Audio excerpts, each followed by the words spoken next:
তিনটা কাজের প্রতি যারা যত্নবান হবে, কয়টা কাজ? তিন কাজের প্রতি যারা যত্নবান হবে, কানা ওয়ালি হাক্কা, আল্লাহ বলেন তারাই মূলত আমি আল্লাহর খাঁটি ওলি হয়ে যাবে। কয়টা কাজের প্রতি যত্নবান হলে আল্লাহর ওলি? মাত্র 3 হানসাসা। আপনি পারবেন আজকে ইচ্ছা করলেই, নিয়ত করলেই করা সম্ভব, নিয়ত না করলে মরণ পর্যন্ত করা সম্ভব না। আর আল্লাহর ওলি হইতে পারলে কি হবে? আল্লাহ বলেন আলা ইন্না আউলিয়া আল্লাহ, আলা ইন্না আউলিয়া আল্লাহ লা খাউফুন আলাইহিম ওয়ালা হুম ইয়াহজানুন। আল্লাহ বলেন দুনিয়ার মানুষ তোমরা জাইনা রাখো, আমি আল্লাহর ওলি যারা হবে, বন্ধু যারা হবে, তাদের কোনো ভয় নাই, তাদের কোনো পেরেশানি নাই। দুনিয়াতেও কোনো ভয় নাই, পরকালেও কোনো ভয় নাই। সেজন্য আল্লাহর সেই কথাটাই আমাদের আমলে আনতে হবে। হাদিসে কুদসিতে রাসূল বলেন, আল্লাহ নিজেই বলেছেন সালাসুম মান হাফাযা আলাইহিন্না কানা ওয়ালি হাক্কা ওয়া মান দাইয়াহুন্না কানা আদুই হাক্কা। তিনটা আমলের প্রতি যারা যত্নবান হবে, আল্লাহ বলেন তারা আমি আল্লাহর খাঁটি ওলি হইয়া যাবে। আর তিনটা আমলের প্রতি যারা যত্নবান হবে না, অবজ্ঞা করবে, তিনটা আমল থেকে দূরে সরে থাকবে, তারা আমি আল্লাহর খাঁটি দুশ্মন হয়ে যাবে। 3 কাজে ওলি, হ্যাঁ, আর এই 3 কাজ না করলে দুশ্মন। এবার আপনাদের প্রতি আমার প্রশ্ন, আমরা আল্লাহর ওলি হতে চাই না দুশ্মন হতে চাই? ওলি হইতে গেলে কয় কাজ করা লাগবে? 3 কাজ করলেই হবে না, যত্ন সহকারে করতে হবে। কি সহকারে? মান হাফাযা আলাইহিন্না, 3 কাজের প্রতি যারা যত্নবান হবে তারা ওলি হবে। 3টা কাজ একটা একটা করে কইলাই। এই যারা তোমরা এখানে দাঁড়ায় রইছো, আয় পড়ো, আমি ওলি বানানোর একটা টার্গেট নিছি, দেখি তোমরা বানায় দিতে পারি। যার দাঁড়ায় রইছো আইসা পড়ো তাড়াতাড়ি। আমার তো সময় একেবারে কম, আজানের পরে তো আর কথা বলতে পারবো না, অতএব তাড়াতাড়ি আইসা পড়ো। ওলি হওয়ার সুবর্ণ একটা সুযোগ যাইতাছে আজকে। যদি কেউ নিয়ত করে যে ওলি হমু, আল্লাহু আকবার। আসলে তো মানুষ মনে করে ওলি হইতে গেলে মনে হয় ওই ইসলামপুর মাদ্রাসার বড় হুজুর হন, নাইলে সরমুনার পীর সাহেব হন লাগবো, নাইলে সুফি সাহেব হুজুরের মতো হন লাগবো ওলি হওয়ার জন্য, নাইলে কোনো মাদ্রাসার মুহাদ্দিস হন লাগবো, নাইলে কোনো মাদ্রাসার মুফাসসির হন লাগবো, নাইলে বক্তা হন লাগবো। আল্লাহ কয় না, খেটে খাওয়া দিন মজুর, রিক্সা চালায়, ধান খেতে ধান লাগায়, কলা বাগানে কাজ করে, ওই যে এইসব লেবু বাগানে কাজ করে, যারা খেটে খাওয়া দিন মজুর, তারাও যদি 3টা কাজের প্রতি যত্নবান হতে পারে, আল্লাহ বলেন সে আমার ওলি হবে, এতে কোনো সন্দেহ নেই। তাহলে আপনি কেন মানসিকভাবে দুর্বল হবেন? আপনার ওলি হওয়ার সুযোগ আছে। 3টা কাজ তো একেবারে সহজ, বহুত সহজ। বাবারে জীবনে বহুত দেখছি ডাকাত ওলি হয়ে গেছে, আমার চোখে দেখা।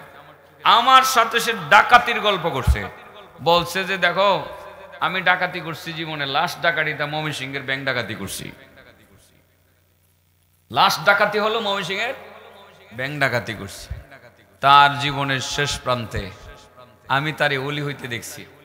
আমার মনে হয়েছে যে আল্লাহ তার একদিনের এবাদতের কারণে পিছনের সব মাফ করে দিছে। আমার মনে হয়েছে আর আমি ওলি হইতে দেখছি। মাঝে মধ্যে এই ডাকাত নামের পরবর্তী যে ওলি হয়েছে তার হাতে ধুইরা মুসাফা কইরা দোয়া চাইছি, দাদা আমার জন্য একটু দোয়া করে দেন। বুকে হাতায় দিছে, মাথাত মরাইয়া দিছে। ডাকাত তো আল্লাহর ওলি হইতে পারে, পারে না? এই গ্রামের একদম খাড়াস চুর, সেও যদি মনে করে ওলি হবে, আগামীকাল থেকে ওলি হতে পারবে। খাড়াস চুর আছে না, চুর, আরে মুরগি চুরি করে, পেঁপে চুরি করে, হাঁস চুরি করে, এরকম আছে না চুরেরা? এও যদি মনে করে ওলি হইব, আজকের এই মাহফিল থেকে যদি শূন্য নিয়ত করে যে ওলি হইলাম, তো সেও আগামী কাল থেকে ওলি। সুবহানাল্লাহ। তিনটা কাজের প্রতি যত্নবান হইলে আল্লাহর ওলি। এক নাম্বার আসসালাতু, এক নাম্বার কি? সালাত। শুধু নামাজ না, এর আগে হাফাজা আসে। তার মানে যারা নামাজের প্রতি যত্নবান হবে, নামাজ শুধু পড়বে না, যত্ন সহকারে পড়বে। ফজরের নামাজ ফজরের সময় পড়বে, জোহরের নামাজ জোহরের সময় পড়বে, সুন্নত তরিকায় পড়বে। ফজরের নামাজ 9টা বাজে পড়বে না, ফজরের নামাজ 6টা বাজার আগেই পড়বে, 6টা বাজেই পড়বে। জোহরের নামাজ আর সবসময় 6টা না, ইদানিং 6টা জামাত আর কি, এটা আবার কোনো কোনো সময় 4:30 5টা বাজেও জামাত হয়, কারণ রেকর্ড হইব তো। পরে দেখবেন এমন সিজনে একজনের শুনবো যখন ফজরের নামাজের টাইম যাবে সব 5টায় শেষ হইয়া, তখন ফতোয়া দিব যে মুফতি আতিকুল্লাহ বলছে 6টা বাজে বলবো, চলবো। এমন যাতে না হয় আবার উল্টা পাল্টা, কারণ রেকর্ড তো রেকর্ড হয়, এটা সারা পৃথিবীতে জায়গা। এই যে 3টা সুক আমার দিকে ভাড়াইয়া দিছে এই ভদ্রলোক, এই সুক আমার দিকে নজর দিছে সারা পৃথিবী, সারা পৃথিবীতে যাইব আমার এই কথাটা। অর্থাৎ ফজরের নামাজ 6টা বাজে না 5টা বাজে না, যখন সময় তখন ওই পড়বে, সময় মতো পড়বে, যত্ন সহকারে পড়বে। জোহরকে জোহরের টাইমে পড়বে, আসরকে আসরের টাইমে পড়বে, মাগরিবকে মাগরিবের টাইমে পড়বে, এশাকে সালাতুল এশাকে এশার টাইমে পড়বে। সময় মতো যত্ন সহকারে ভালোভাবে উজু করবে। ফাহসানাল উযু, সুন্দরভাবে উজু করবে। উজু করে নামাজে দাঁড়াবে আল্লাহকে সামনে রেখে, এমন মনোভাব নিয়ে যে আল্লাহকে সে দেখতে আছে, এইভাবে দাঁড়িয়ে নামাজ আদায় করবে।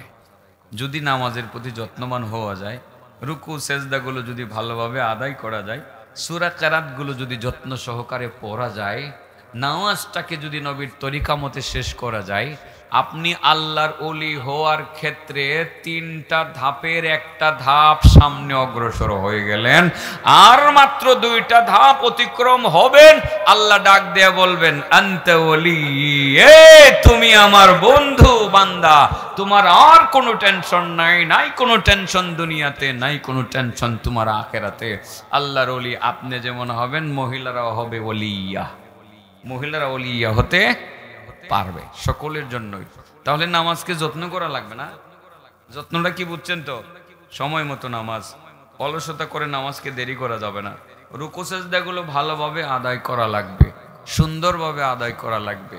রুকু সেজদাগুলো রুকু থেকে সোজা হয়ে দাঁড়াতে হবে, সোজা হয়ে দাঁড়িয়ে সিজদায় যেতে হবে, সিজদায় গিয়ে সোজা হয়ে আবার বসতে হবে, বসে সোজা হয়ে বসে আবার সিজদায় যাওয়া লাগবে। মুরগির মতো ঠোকর ঠোকর ঠোকর ঠোকর দিয়ে নামাজ আদায় করলে এই নামাজটা যত্নের নামাজ হবে না। তাহলে 1 নম্বর নামাজ পড়তে হবে যত্ন সহকারে। বলেন কি সহকারে?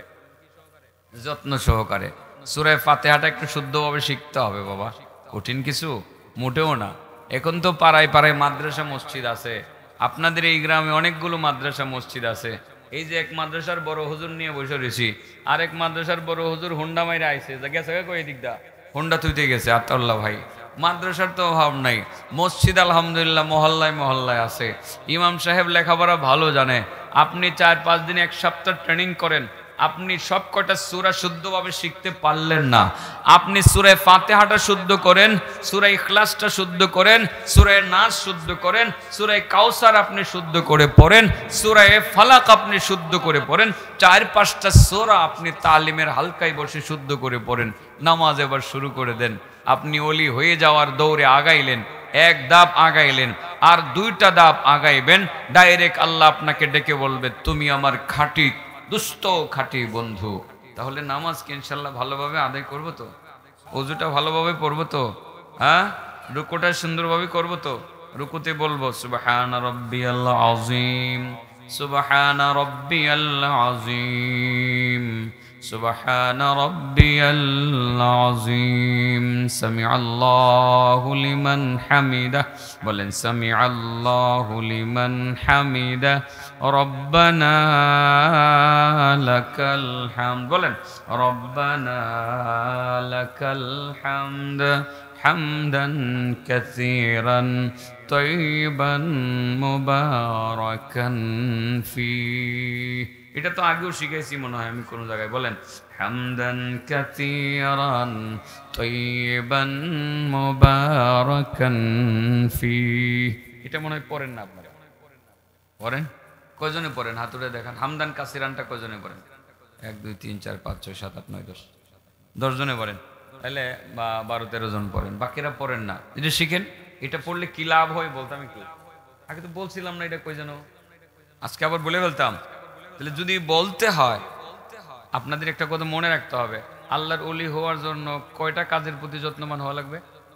1 নাম্বার নামাজ। 1 নাম্বার কি? নামাজ। আসলে কি, আমারে যারা চিনেন, আমি যে ওয়াজ করি, যারা চিন না থাকেন আপনারা অবশ্যই বুঝবেন যে আমার আসল ওয়াজটা থাকে শেষ নাম্বারে। কয় নাম্বারে? শেষ নাম্বারে। আমি টার্গেট করছি কিন্তু শেষ নাম্বারটা, এটা মনে রাখেন।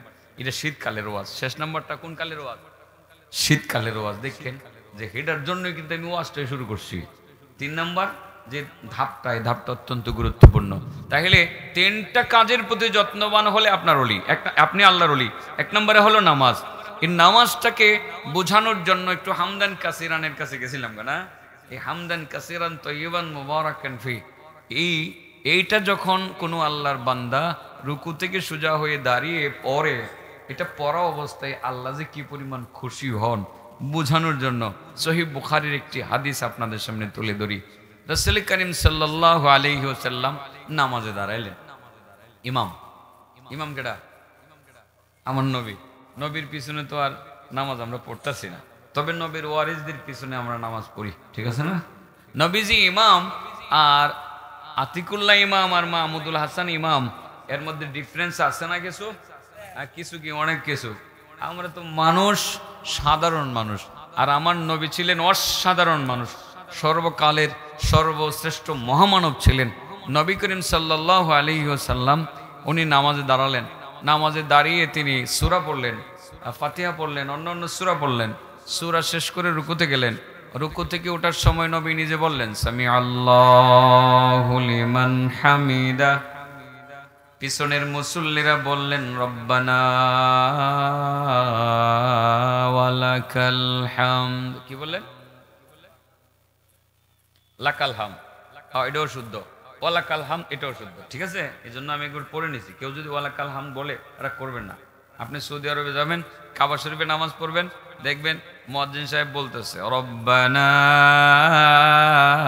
ওয়ালাকাল হামদ, রব্বানা লাকাল হামদ। এটা যেমন শুদ্ধ, রব্বানা ওয়ালাকাল হামদ এটাও শুদ্ধ। কোনো অসুবিধা নাই, ঝগড়া করার কোনো দরকার নাই।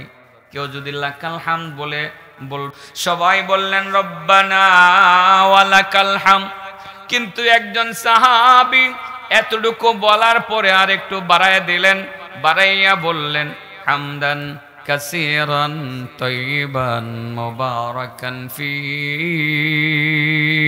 এটা যখন বললেন আমার নবী কিন্তু ইমাম, সামনে থেকে মুসল্লির অবস্থা বুঝে ফেলছেন। কারণ আমি ইমাম কিছুই বুঝি না মুসল্লিদের মধ্যে কি হইতেছে। আমি ইমাম আর আমাদের নবী ইমাম এক না। আমার নবী সামনে থাকলেও মুসল্লিদের খবর তার কাছে থাকতো। মুসল্লি একজন মাত্র বললেন হামদান কাসীরান তাইয়িবান মুবারাকান ফি।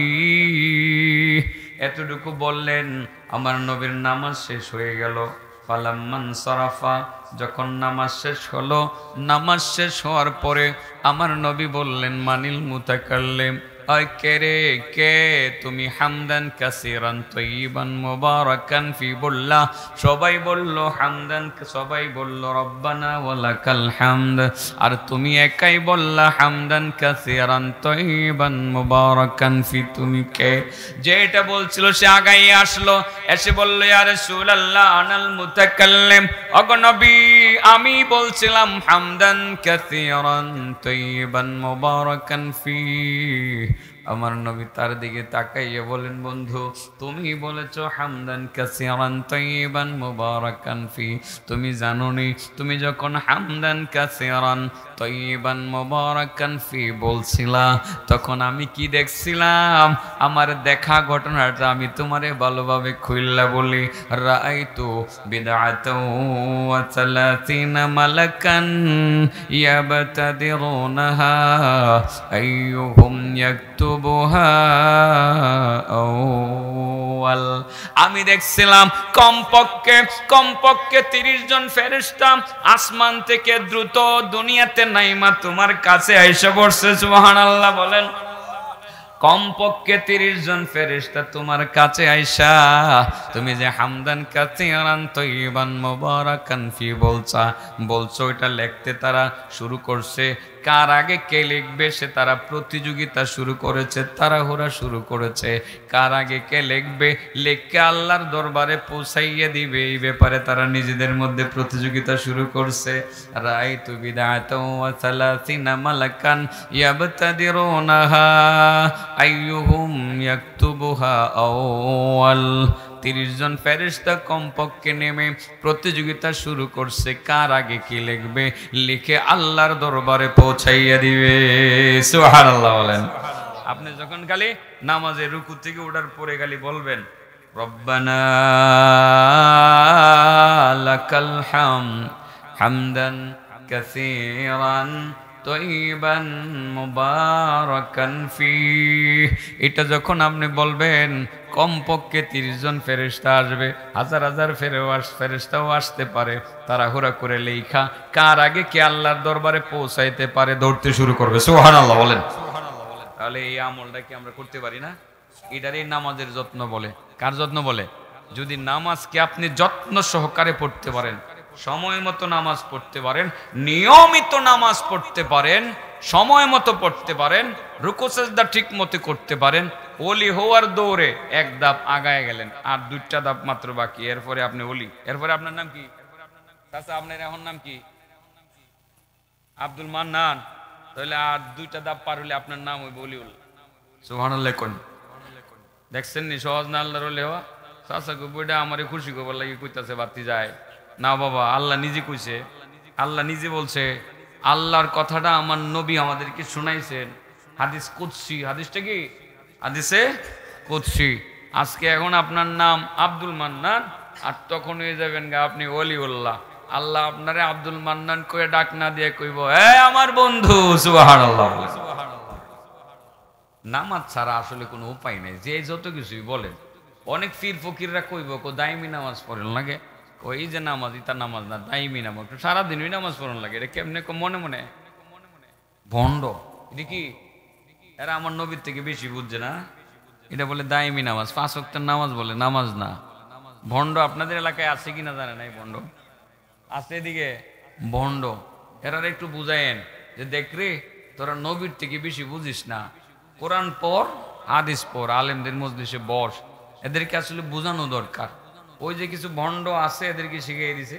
আমি ইদানিং ফেসবুকে দেখি একটা ভণ্ড, নাম জানি কি ভুলে গেছি, চরম বিরোধিতা করে। হাদিস মানেই না, হাদিস মানেই না, হ্যাঁ বলে কোরআন মানে। আর কোরআনের মধ্যে থেকে বলে ওই ফি সলাতিহিম দাইমুন, ও দাইমি নামাজ পড়বার লাগে কইছে। একটুকুই ফি সলাতিহিম দাইমুন, দাইমি নামাজ পড়ন লাগবো। 5 ওয়াক্তের নামাজ মিথ্যা কথা, এটা কোরআনে নাই, এগুলো কিচ্ছু নাই। এই সারা দিনই নামাজ পড়ন লাগবো, সারা রাতে নামাজ পড়ন লাগবো, ঘুমায় নামাজ পড়ন লাগবো, হাইটটা নামাজ পড়ন লাগবো। এটা বলে দাইমি নামাজ কয়। ধর্ম বুঝছে, আল্লাহ নবীর থেকে বেশি বুঝছে। তো এদেরকে একটু বোঝাবেন, মাহফিলে নিয়ে আসবেন। ভাই তুই আইসা শোন কি কয় আলেমরা, কি কয় নবীর ওয়ারেসরা, কি কয় কোরআনে কি আছে, হাদিসে কি আছে, একটু বোঝাইবেন তারে। এরা আসলে না বুঝে ওইদিকে চলে যায়। কম শিক্ষিত কিছু ছেলে ফেলে তারা ভণ্ড পীরের কাছে গিয়ে ভণ্ড হয়ে গেছে। ওরা আসলে ভাবতেছে ওরা সঠিক পথেই আছে। এরা আমাদের সমাজেরই মানুষ, আমাদের কারো ভাই, কারো বন্ধু, কারো আত্মীয় স্বজন। তাদেরকে একটু বোঝাতে হবে। আমি এই কথা বলি না যে তাদেরকে অ্যাটাক করতে হবে, তারা বুঝে না তো, তাদেরকে বুঝিয়ে নিয়ে আসতে হবে ইনশাল্লাহ। কি বলেন, বুঝাবেন তো? আর মাহফিল করবেন। যুবকদেরকে বলি তোমরা বৎসরে 1-2টা মাহফিল তোমাদের এই পাড়া ওই পাড়া করবা। এটার একটা প্রভাব সমাজে পড়ে, পড়ে কি পড়ে না? প্রভাব সমাজে পড়ে। তো যাই হোক, কথা অনেক লম্বা হয়ে যাচ্ছে।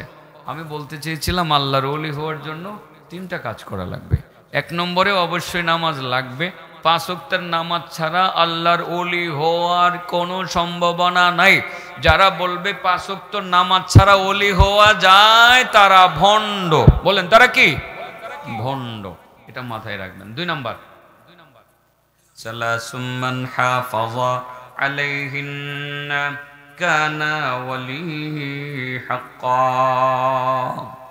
ওয়া মান দাইয়াহুন্না কানা আদুওয়ি হাক্কা আস-সালাতু ওয়াস-সিয়ামু ওয়াল গুসলু মিনাল জানাবা। 1 নাম্বার হলো নামাজের প্রতি যত্নবান হওয়া লাগবে। 2 নাম্বার হলো সিয়াম, রোজার প্রতি যত্নবান হওয়া লাগবে।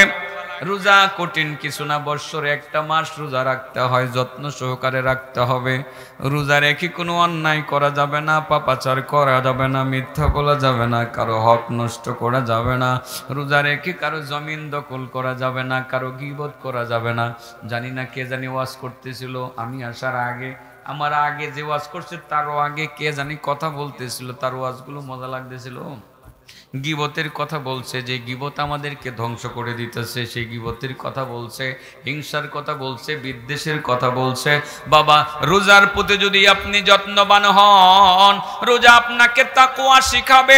এই রোজাদার আল্লাহর খাঁটি বান্দা, রোজা রাখা অবস্থায় কারো তার গীবত করতে মনে চাবে না, কাউকে গালি দিতে মনে চাবে না, কারো জমিন দখল করতে মনে চাবে না, কারো বাড়ি ঘর দখল করতে মনে চাবে না। রোজার প্রতি সত্যি সত্যি যারা যত্নবান হবে তারা আল্লাহর ওলি হওয়ার ক্ষেত্রে আরো একটা ধাপ, মানে 2 ধাপ আগাইয়া যাবে। কয় ধাপ? 2টা ধাপ তো সহজ, নামাজ আর রোজা। কোন রোজা? যত্ন সহকারে রোজা। রোজাও রাখছেন, মানুষে কইব যে হ্যাঁ রমজান মাসে খায়, রোজা রাহি, নাইলে মানুষে খারাপ কইব। এটাই একটা রোজা। আর একটা হইল না আল্লাহর হুকুম, আল্লাহ আমারে রোজা রাখতে বলছে, দুনিয়া কিয়ামত হয়ে যাবে গা, রোজা ছাড়তাম না। আমি রোজাদার, আমি কেন বাজারে বসে বসে মানুষের গীবত করবো? আমি রোজাদার, আমি কেন আরেকজনের জমিন দখল করবো? আমি রোজাদার, আমি কেন মিথ্যা কথা বলবো? আমি রোজাদার, আমি কেন মানুষকে ধোঁকা দিব? আমি রোজাদার, আমি কেন দুধের মধ্যে পানি মিশামো? আমি রোজাদার, আমি কেন বাজে জিনিস দিয়ে ফল পাকাইয়া ধোঁকা দিয়ে মানুষের কাছে বিক্রি করবো? আমি রোজাদার, আমি কেন পুকুরের মাছকে নদীর মাছ বলে বিক্রি করবো? আমি রোজাদার, আমি কেন আরেকজনকে গালি দিব? আমি রোজাদার, আমি কেন মিথ্যা বলবো? এইরকম রোজাদার যদি আপনি সত্যি সত্যি হতে পারেন, ওলি হওয়ার জন্য 2 ধাপ এগিয়ে গেলেন, আরেক ধাপ আগাইবেন, আল্লাহ আপনাকে আব্দুল মান্নান বলবেন, আল্লাহ বলবে আমার বন্ধু তুমি ওলিউল্লাহ। রোজা রোজার মতোই রাখতে হবে। সহজ না কঠিন? হ্যাঁ, একবারে সহজ। প্রথম তো মনে করছিলেন আল্লাহর ওলি হওয়ার 3টা কাজ না জানি কত কঠিন। আসলে তো ইসলাম সহজই। ইসলাম কি সহজ? অনেক সহজ। রোজা এমন একটা ইবাদত, যে ইবাদতের কারণে হাসরের মাঠের কঠিন পরিস্থিতি মোকাবেলা করা আপনার পক্ষে সম্ভব হবে। এটা কোনটা? পানির পিপাসাটা হবে সবচেয়ে বড় কষ্টের একটা বিষয়।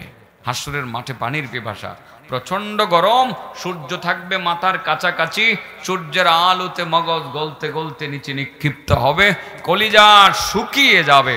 পানির পিপাসায় চেঁচামেচি করলেও পানি পাওয়া যাবে না। তো সেখানে টিউবওয়েল নাই, সেখানে পুকুর নাই, সেখানে নদী নালা খাল বিল নাই, কিছুই তো পাবেন না আপনি। সেখানে পানি পান করবেন কোত্থেকে?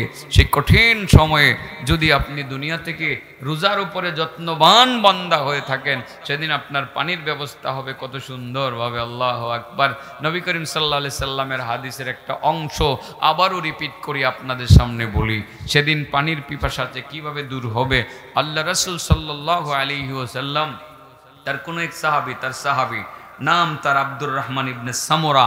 আব্দুর রহমান ইবনে সামুরার বাড়িতে সকালবেলা গেলেন, গিয়ে বললেন, আব্দুর রহমান, আমি একা একাই চলে আসছি, আমি সঙ্গে করে কাউকে আনি নাই, তো আবু বকরকে আনি নাই, উমরকে, আলীকে, উসমানকে আমি কাউকে সঙ্গে করে আনি নাই, আমি একা তোমার বাড়িতে চলে আসছি, তোমার কাছে একটা মনের কথা বলবো বলে।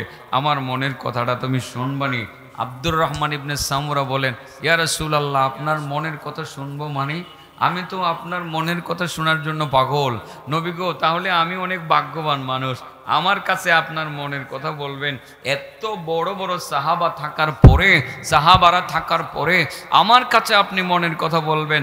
অতি সাধারণ একজন সাহাবী আমি নবী গো, আমি গর্বিত, আমি ভাগ্যবান, আমি কপালওয়ালা, আজকে নিজেকে ধন্য মনে করতেছি। আপনার মনের কথা শোনার জন্য আমার সৌভাগ্য হবে। ইয়া রাসূলুল্লাহ, আপনার মনের কথাটা আমাকে বলুন। রাসূল বলেন, বন্ধু আমি স্বপ্ন দেখছিলাম গত রাত, আমার একজন উম্মতের বড় পানির পিপাসা লাগছে। গত রাত আমি স্বপ্ন দেখছিলাম আমার একজন উম্মতের বড় পানির পিপাসা লাগছে, পানির জন্য ছোটাছুটি করতেছে, ডানে যায় বামে যায়, সামনে যায় পিছনে যায়, উম্মত পানি পায় না। কারো কারো কাছে পানি আছে কিন্তু কেউ তারে পানি দিতে চায় না, পানির জন্য ছটপট করতে আছে, আমার উম্মত পানি পাইতে আসে না। স্বপ্ন যুগে আমি সেটা দেখছিলাম, স্বপ্ন যুগে আমি তার কোনো উপকার করতে পারতেছিলাম না। আমার উম্মতের বিষয়ে আমার টেনশন হচ্ছিল কিভাবে তার পানির ব্যবস্থা হবে। কিন্তু আল্লাহর কি মেহেরবানি, আমি কতক্ষণ পরেই দেখি আমার উম্মতের সামনে বিশাল বড় একটা সাইনবোর্ড এসে দাঁড়িয়ে গেছে, যে সাইনবোর্ডের মধ্যে লেখা উঠেছে সিয়াম সিয়াম সিয়াম, রোজা রোজা রোজা রোজা নামের সাইনবোর্ডটা যখন আমার উম্মতের সামনে দাঁড়াইছে, অটোমেটিকলি তার সামনে একটা কুয়া হয়ে গেছে, ইন্দিরা হয়ে গেছে। দেখলাম কে যেন আমার উম্মতের হাতে ধরেছে, দূর থেকে এসে আমার উম্মতের হাতে ধরে আমার উম্মতকে সেই কুয়া বা ইন্দিরা থেকে পানি উঠাইয়া ঠান্ডা পানি পান করাইয়া আমার উম্মতের কলিজা ঠান্ডা করে দিছে। আব্দুর রহমান, যেই জিনিসটা আমি তোমাকে বুঝাইতেছি তার মানে হলো আমার উম্মতের যেই সমস্ত উম্মতেরা নারী হোক পুরুষ হোক, যারা রমজান মাসের রোজা যত্ন সহকারে রাখবে, রমজান মাসের রোজা যারা যত্ন সহকারে আদায় করবে, আদায় করলে পরে হাসরের মাঠে যখন হাজির হবে পানির পিপাসায় কোনো কষ্ট করতে হবে না, সেদিন পানি পানি বলে চিৎকার করে ছোটাছুটি করতে হবে না। যদি পাক্কা রোজাদার হয়ে আসতে পারে, রোজার উপরে যত্নবান বান্দা বান্দি হয়ে হাসরের মাঠে আসতে পারে, আমি নবী নিজে তাকে হাউজে কাউসার থেকে পানি উঠাইয়া ঠান্ডা পানি পান করাইয়া তার কলিজা ঠান্ডা করে দিব। রোজা আল্লাহর ওলি হওয়া কঠিন না বাবা, রোজা যত্নবান হইলে এই রোজা আপনারা তাকুয়া শিখাইব। আর যখন তাকুয়া শিখবেন আপনি আরেক বেটার পুকুরের মাছ ধরে খাইতে মন চাইতো না, আরেক বেটার কলা গাছের কলার ছুরি ফাইরে আইনা খাইতে মন চাইতো না, আপনার পেঁপেটা চুরি করতে মনে চাইতো না, দুধে পানি বিষাইতে মনে চাইতো না, পুকুরের মাছ নদীর মাছ বললা বেচতে মনে চাইতো না, আরেক বেটার জমির আইল কাইটটা জমিনটা ছোট করতে আপনার মনে চাইতো না, আরেকজনকে গালি দিয়া কষ্ট দিতে মনে চাইতো না, আরেকজনের গীবত করতে মনে চাইতো না। আপনি তিনটা কাজ ভালো করে করে দেখেন না, আগামীকাল থেকে আপনি আল্লাহর ওলি। এক নম্বরে নামাজের প্রতি যত্নবান হওয়া, দুই নম্বর হলো রোজার প্রতি যত্নবান হওয়া। আর রোজাদারের ব্যাপারে আল্লাহ যে কি আরেকটা সুযোগ দিবে, আরেকটা হাদিস ইমাম গাজালি লিখছেন দাকায়েকুল আখবারে, এটাও কই হইলাইতাম ফুলসেরাত আসেনি, ফুলসেরাত মানে কি ব্রিজ, এটা কি মাস্টারবাড়ির ব্রিজটা, হ্যাঁ এটা দিয়ে গাড়ি চলে না, এক সময় তো ব্রিজ ছিল না, এদিকে সাক্ষ্য আছে। আরে সি ওই যে নৌকা চলতো, আমি আইসি নৌকা দিয়ে এইপার গিয়া সরজাকালিয়ে গেছি, ওই যে আপনার ফেকামারা মাদ্রাসার পরীক্ষা দিছি, ওই নরসিংদী থেকে আইয়া পরীক্ষা দিয়েছি, এদিক দিয়ে আইতাম বাসে, মাস্টার বাড়ি ছোটো ছোটো বাস আছেন, মাস্টার বাড়ির বাস, বাচ্চা বাচ্চা বাস আছেন না, এগুলো নাই এখন আর, এই বাসগুলো দিয়ে আইতাম, আইয়া নৌকা দিয়ে ভারি এবার যাইতাম। এমন একটা ব্রিজ ছিল ফুলসেরাতটা, কিন্তু এরকম ব্রিজ না, ফুলসেরাত মানে ব্রিজ কিন্তু এই ব্রিজ না, এই ব্রিজটা হলো চুলের মতো হালকা, এটা দিয়ে কি মোটামুটি একটা ট্রেন যাইতে পারবো, হ্যাঁ একটা পিঁপড়া যাইতে পারবো নি, হেডও ফিরে যাবো, এটাও চুলের মতো হালকা, হীরার চেয়ে ধারালো এই ব্রিজটা আর কি ফুলসেরাতটা।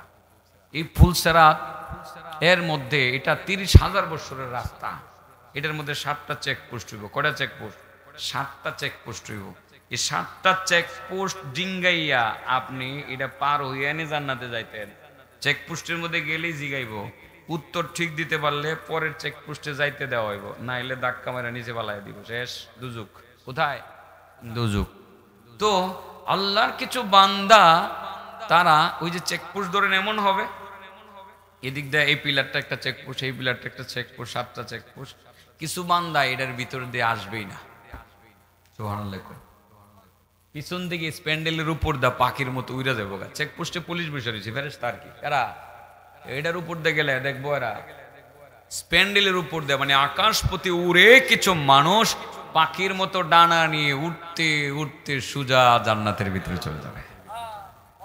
তো ফেরেশতা যারা চেকপোস্টে বসা, ওদের টেনশন। ঘটনা কি রে? ঘটনা কি? এই লোকগুলোর চেকপোস্টে দেখলাম না, সিসি ক্যামেরার ফুটেজে নাই, কম্পিউটারেও তাদের কোনো ছবি দেখা যায় না। এই লোকগুলো এইভাবে উড়ে উড়ে বাবা কোন দিক থেকে আসলো জান্নাতের ভিতরে? রাস্তা তো আর নাই, রাস্তা তো এটাই, এই চেকপোস্ট অতিক্রম করা ছাড়া তো আর জান্নাতে যাওয়া সম্ভব না। তো যাবে কিভাবে? তারা আসলো কিভাবে? তখন ফেরেশতারা গিয়ে বলবে, এই ভাই তুমি কোন দিক দিয়ে আইছো? জান্নাতে ঢুকলে কেমনে? চেকপোস্টে তোমাদের ছবিও নাই, তোমাদের আঙ্গুলের ছাপও নাই, তোমাদের কোনো ভিডিও নাই, কিছুই তো নাই। চেকপোস্ট ছাড়া তো আসা সম্ভব না, এটাই তো একমাত্র রাস্তা, তোমরা কোন দিক থেকে আসলা? তখন আল্লাহর বান্দারা বলবে, আমরা আকাশ পথে পাখির মতো উড়ে উড়ে তোমাদের চোখ ফাঁকি দিয়ে বিনা হিসাবে জান্নাতের ভিতরে চলে আসছি। কেমনে আসলা? কাটছি, আল্লাহ আমাদেরকে তৌফিক দিছে। এমন কি আমল করতা যে আমলের কারণে আজকে পাখির মতো উড়ে উড়ে আমাদের চোখ ফাঁকি দিয়ে বিনা হিসাবে জান্নাতের মাঝে চলে আসলা? এমন কি করতা তোমরা দুনিয়াতে? আমরা আল্লাহকে খুশি করার জন্য যত্ন সহকারে রোজা রাখতাম, এই কারণে আল্লাহ ফুলসেরাতের জামেলাতে আমরা নিচে না নেওয়াইয়া ফুলসেরাতের উপর দিয়া পাখির মতো উড়াইয়া বিনা হিসাবে আল্লাহ তোমাদের চোখ ফাঁকি দেওয়াইয়া জান্নাতের ভিতরে পৌঁছায় দিছে। সুবহানাল্লাহ বলেন। তাহলে রোজার প্রতি যত্নবান হইলে লাভ আছে না? কয়টা কাজের প্রতি যত্নবান হলে আল্লাহর ওলি হইবেন? 1 নম্বরে নামাজ, 2 নম্বরে রোজা, 3 নম্বরটা একটু কঠিন, এটাই ধর্ম। বলছিলাম এটাই তো আমার আসল ওয়াজ নাকি? হ্যাঁ, আমার আসল ওয়াজটা কইছিলাম না কয় নম্বরে? 3 নম্বরে। 3 নম্বর হলো সালাসুম্মান হাফাযা আলাইহিন্না কানা ওয়ালি হাক্কা। সালাসুম্মান হাফাযা আলাইহিন্না কানা ওয়ালি হাক্কা ওয়া মান দাইয়াহুন্না কানা আদুওয়ি হাক্কা। আসসালাতু ওয়াস-সিয়ামু ওয়াল গুসলু মিনাল জানাবা। আল্লাহর নবী বলেন, 3টা বিষয়ের প্রতি আমলের প্রতি যারা যত্নবান হবে, আল্লাহ নিজেই বলেছেন তারা আল্লাহর খাঁটি ওলি হইয়া যাবে। আর যারা 3টা বিষয়ের প্রতি যত্নবান হতে পারবে না, তারা আল্লাহর খাঁটি দুশমন হয়ে যাবে। 1 নাম্বার হলো নামাজের প্রতি যত্নবান যারা হবে তারা আল্লাহর ওলি হয়ে যাবে। 2 নম্বরে যারা রোজার প্রতি যত্নবান হবে তারা আল্লাহর ওলি হইয়া যাবে। 3 নাম্বার হলো ওয়াল গুসলু মিনাল জানাবা। বিষয়টা ভালোভাবে নজরে নেবেন, আমলে নেবেন। 3 নাম্বার হলো জানাবাতের গোসল। জানাবাতের গোসল হলো শরীর নাপাক হয়ে যাওয়ার পরে পবিত্রতা অর্জন করার জন্য যে গোসলটা গোসলটা করা হয়, সেই গোসলটাকে বলা হয় জানাবাতের গোসল।